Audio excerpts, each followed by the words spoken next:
He found her chained in the hold. She whispered, "Don't free me. Only chains keep the monster inside." The derelict ship drifted silent through the void, its hull pocked with scars of battle. Lieutenant Marcus Hale floated through the airlock, pulse rifle ready, helmet lights cutting through the gloom. Command had ordered him to salvage the wreck, just another scavenging mission. But something about this vessel unsettled him. The corridors were dark, silent, save for the occasional groan of cooling metal. Strange glyphs etched the walls, curling like vines. Not human, not any species Marcus recognized. He pressed deeper, mapping as he went, until he reached the hold. The doors hung open, and a cold breath of air slid past him. His light swept the chamber and froze. She was chained to the far wall. A woman, or at least, she looked like one. Pale skin glimmered faintly, her hair a tangled river of silver spilling down to her knees. Shackles of black metal bound her wrists and ankles, anchoring her in place. Her head was bowed, but as his light touched her, she stirred. Her eyes opened. They weren't human eyes. They glowed, faint and terrible, like twin stars burning behind smoke. Marcus raised his rifle.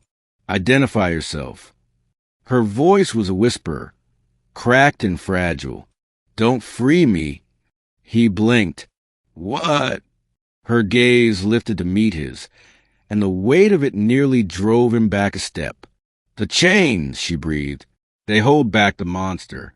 Only chains keep it inside." A chill crawled down Marcus's spine. He should have called it in. He should have marked the wreck and left. But instead, he found himself stepping closer, rifle trembling in his hands. "Who put you here?" he asked.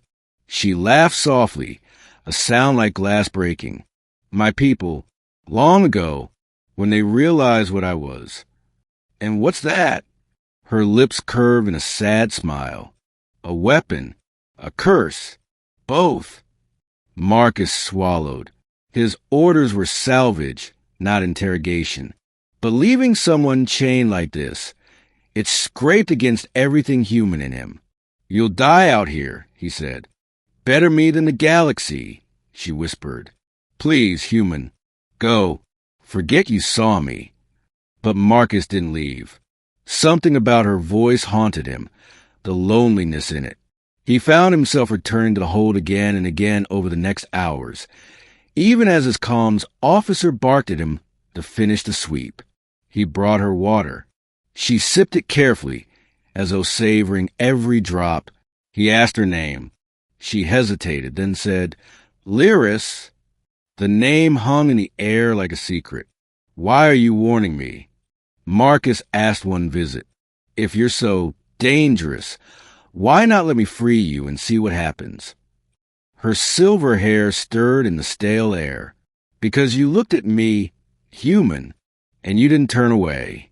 That makes you worth saving." Marcus's throat tightened. On the third day, raiders came. A pirate clan had picked up the wreck signal. Their ship surrounded Marcus's tiny shuttle, boarding with plasma cutters. He fought. God, he fought, but there were too many. He fell back, retreating toward the hold. Smoke filled the corridors, pirates howling in triumph. He stumbled inside, bleeding from a cut across his side. Lyris stirred, eyes flaring brighter. "They'll kill you," she said softly. Marcus raised his rifle, hand shaking. "Better me than setting a monster loose." Her gaze pierced him. "But what if the monster is what saves you?" The doors blew open. Raiders poured in. Marcus fired, dropping two, but a third slammed him down, wrenching the rifle from his hands. "End of the line, Scav!" the pirate snarled, raising a blade. Marcus closed his eyes. Chains shattered. The sound was like thunder, like a world cracking in half. He looked up just in time to see Lyris rise, her bonds falling in pieces. Her body blurred, twisting, unfolding. Light spilled from her skin, searing and terrible. Her silver hair whipped into tendrils of fire. Her eyes became suns. The pirate screamed. Lyris moved. She was everywhere at once.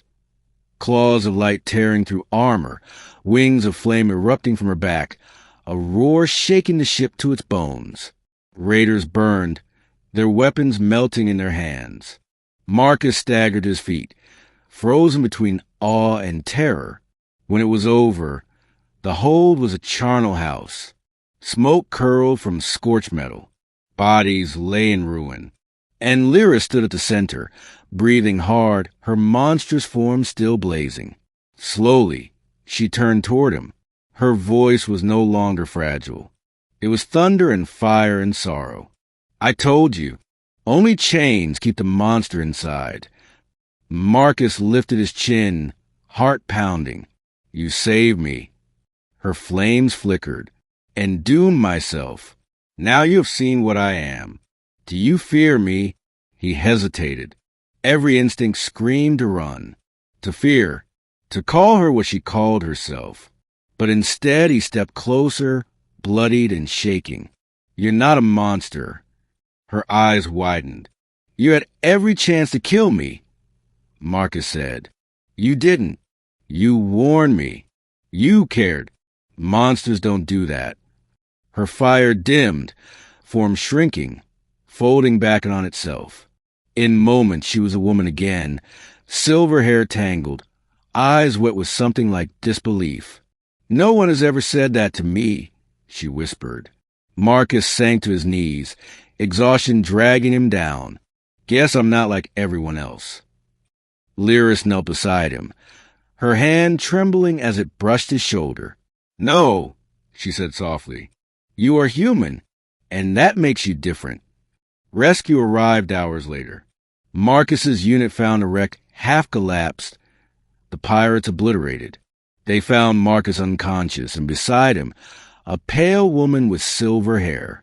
He never told them the whole truth, and Lyris never left his side.